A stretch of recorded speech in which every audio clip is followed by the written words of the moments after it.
next hour. President Muhammadu Buhari promises to repay Nigerians' goodwill by protecting their interests.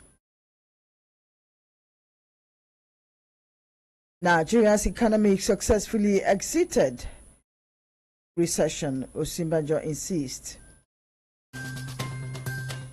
Another foreign scene, world's oldest head of state, Robert Mugabe of Zimbabwe, says he won't quit.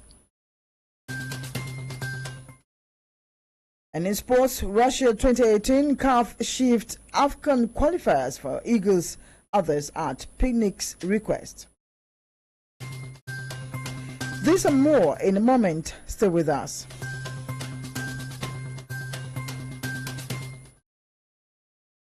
Another news, President Muhammadu Buhari says he has resolved to pay back the goodwill Nigerians extended towards him during his recent health crisis by protecting their interests with all the energy at his disposal.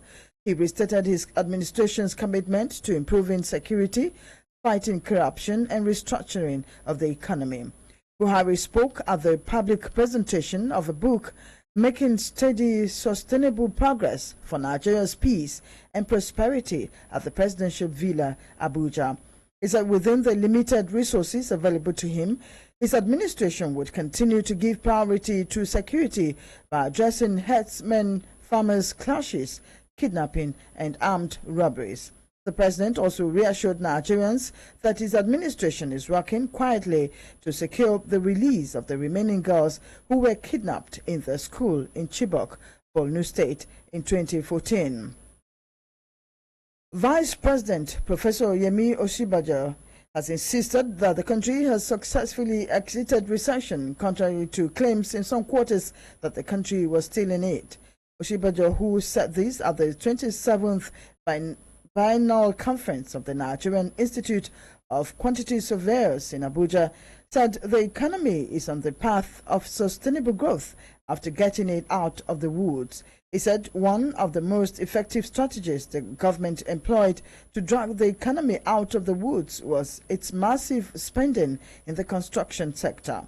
According to him, a few months into the life of this administration, it was vindicated by the plunge in global oil prices, which culminated in economic recession.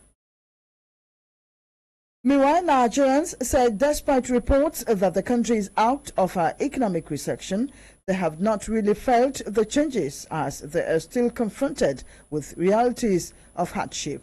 Those who spoke with the correspondents in Abuja declared that there are no signs that Nigeria is out of the recession. According to them, there's need for government to be more proactive to take measures that will alleviate the sufferings of the generality of the people. We are still in a recession because when you check out the way things is going, I found out that this semester is the most difficult because it's August where they say that inflations are gone down. Things is very hard. There's no money, no business. Look at the U.S.A. Settle before everywhere it was busy, business is going on and people are buying and selling. But now you sit down here for money now, there's no business. There are some people who doesn't even know what is called recession or feel anything. That's like where we work here now. We are handwork men. We don't know what is recession because we get our money every day. We work for customers and they pay us. So we don't wait for monthly salary. We don't wait for anybody. So as for me, I don't even know what is recession. Nigeria is still in recession because when you go to market, all things are still high. So we are still praying to God to answer our prayer so that the recession will come down to normal. Like to pay for my children's school fees is not easy. To pay house rent is not easy. So we are still in recession. It's less for the government to go back to their drawing board and make life better for the citizens. Nigeria has never come out for recession. We are still inside. So if they want to make us go out of recession, make them try, improve, so that at least waiting with the face, we no go face something like that.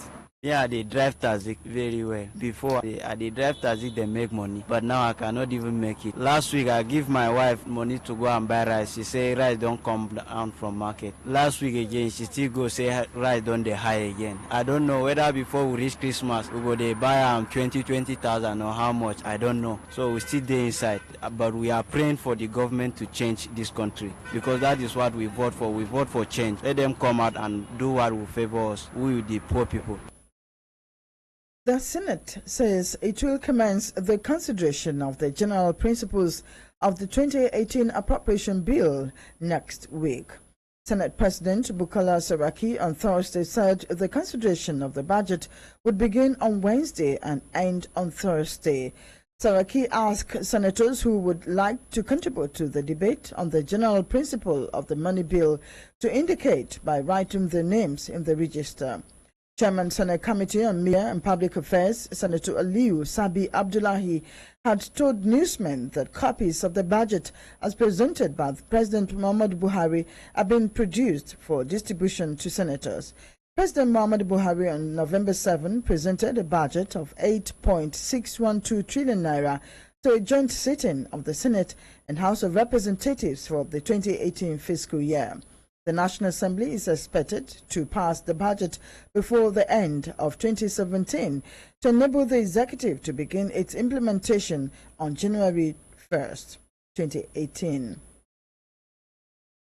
House of Representatives has called on the Federal Ministry of Defense to halt the plan to stop admission of combatant female cadets into the Nigerian Defense Academy. The House also instructed the ministry to increase the number of female combatant cadets admission in the Defense Academy. The resolution follows a motion sponsored by Omoshede Igbenejan on the plenary on Thursday. Speaking on the motion, the lawmaker noted that in 2011, Nigerian Defense Academy admitted the first set of 20 female cadets into the regular combatants commission.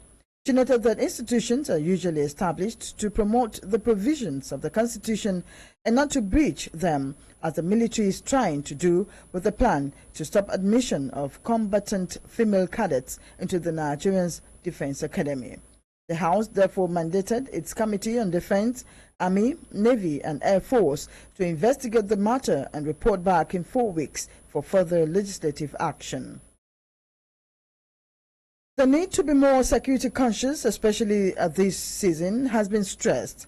In this interview in Abuja, some people cautioned against being in places that are crowded, as it is mostly the targeted areas for crime. They also called on government to make security numbers available for people.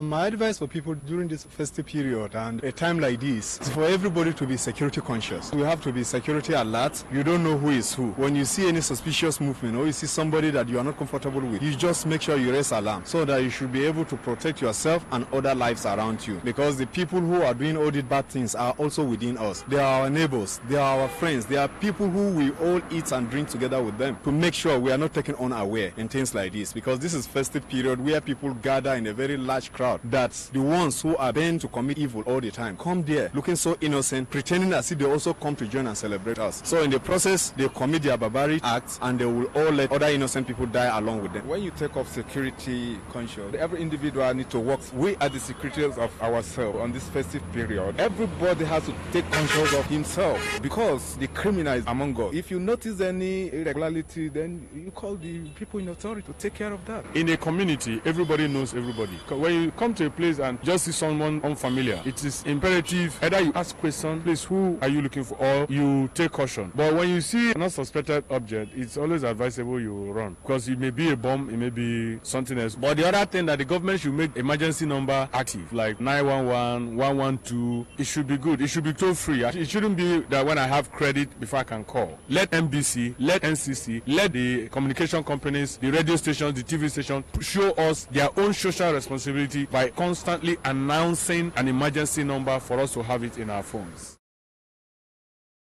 Maintaining speed limit, abiding by road safety rules and regulations are the basic need for an accident-free society. In this interview, a road traffic officer as well as other Nigerians advise on how to reduce the increasing rate of accidents in the country. The rate of crashes on our Nigerian roads are very alarming, and we need to change our attitude. Most of these roads, we've been plying them, we know them. And this vehicle that we drive, it's not something that we want to test our driving proficiency and say we want to end the speed. Speed thrills, but it kills. So for you to abide by safety regulations, there are specific speed for different categories of vehicles. For commercial vehicles, especially the buses, they shouldn't go above 90. And for small cars, they should not even go above 100. If you stay by the regulated speed limit, I'm sure the rate of crashes will reduce. If you are a driver, please be careful. maintain all the rules and regulations. Don't drink and drive. Do not overtake anyhow. Don't use your phone while driving. So seatbelt always. Do not overload your vehicles. Ember months are there just like any ordinary month. They are not tourists looking around to kill people. Only that there's always increase in human and vehicular traffic because of a lot of activities going on. This is time you have funeral ceremony, burial ceremony, you have housewarming. People are traveling mostly for the first time in recent time. They move, see their loved ones, and they are not conversant with the road condition any longer. They still want to maintain the speed limit. So use your common sense speed. Just remember that you can save a life and your own life. Life you save. Normally, during the Ember month period, you experience high vehicular movements because of the activities that are happening towards the end of the year. You have people traveling to go spend the holidays with their loved ones. You have people going for church retreats and other programs. So it is important to note that as a passenger, you have a role to play whenever you are going to a park to board a vehicle. If you notice that your driver has been on the influence of alcohol or some intoxicant, it is your duty to report that driver to the park union and inform them that that driver is not fit enough to drive. We'll take a short break now, but we'll be right back. Please stay with us. This is Human Rights Radio 101.1. Redefining broadcasting. Welcome back. And on the foreign scene, Zimbabwean President Robert Mugabe, the world's oldest head of state, refused to resign during a crunch meeting Thursday with military generals who have seized control of the country. Although he lapsed into sleep during the talks, which included envoys from the Southern African Development Community regional bloc. According to images published by Herald newspaper, he was adamant that he will not quit power voluntarily. The talks in Harare came after serious days in which soldiers blockaded key roads, took over state TV and put the veteran leader under house arrest. Meanwhile, reactions have continued to follow recent political developments in Zimbabwe as President Robert Mugabe remains ousted by the country's military. Speaking in Abuja, some Nigerians said other African leaders need to learn from the Mugabe experience and stop being the sit-tight leadership syndrome. Staying over in power for a long time is not acceptable. I know in Nigeria there's a possibility we will not go there. That cannot be acceptable. In Zimbabwe's case, it's not acceptable because it's not a constitutional means of change of power. But it's like an error being welcomed because the man has long overstayed. To me, it's an aberration for him to continue staying in office and wanting to endorse the wife to take over. It is not encouraging. Such intention should be discouraged. We should be educated, irrespective of not being able to go to school. Education does not mean you should not be educated. We should be able to tell the truth. We are not in a monarchy. What I pray for as an African, that God give us civilized leaders in the very first place. If you are civilized, you will do things right. Sometimes it baffles me that our leaders, they go to America, UK, to school, but when they come back to our land, they misbehave. They don't do what they learned there. I have been praying for a while that Mugabe is done. He's supposed to leave the seat from now. And I wish every leader that is not doing right to be disgraced. Mugabe, I watched him one day in a function, he fell down, and yet he felt he should still be there, trying to put his wife there. That is not the right leadership. Whatever a leader is doing, that is not bringing succor to the citizenry is no good, no matter anywhere the leader is. And if he insists that he wants to be there, I'm afraid. So what has happened to him will be a lesson to other leaders, African leaders especially, that any opportunity they have to lead us, they should lead us right. I'm advising fellow Nigerians and every other African leaders who may be power hunger. They should learn from Mugabe's mistakes and try to be closer to their people, give them what democracy demands. So instead of dictating to the masses, well, as a freedom fighter, but it's ending wrongly. A day will come where the rich cannot go to bed because the poor are still awake. So I advise that everybody, even myself, if I find myself in power tomorrow, that I should serve the people instead of dictating for the people. And in sports, the Confederation of African Football (CAF) has approved the request made by the Nigerian Football Federation (NFF) President Amaju Pinnick to move the 2019 African Cup of Nations qualifiers scheduled for March next year to another date for teams through to the 2018 FIFA World Cup. The 2019 AFCON qualifiers will now be played in October 2018 Nigeria, Senegal, Egypt, Morocco and Tunisia will represent Africa at the 2018 FIFA World Cup in Russia and are scheduled to take part in the 2019 African Cup of Nations qualifying series. But the teams will now use the FIFA free window in March before the World Cup in June to feature in international friendlies ahead of the Mondial.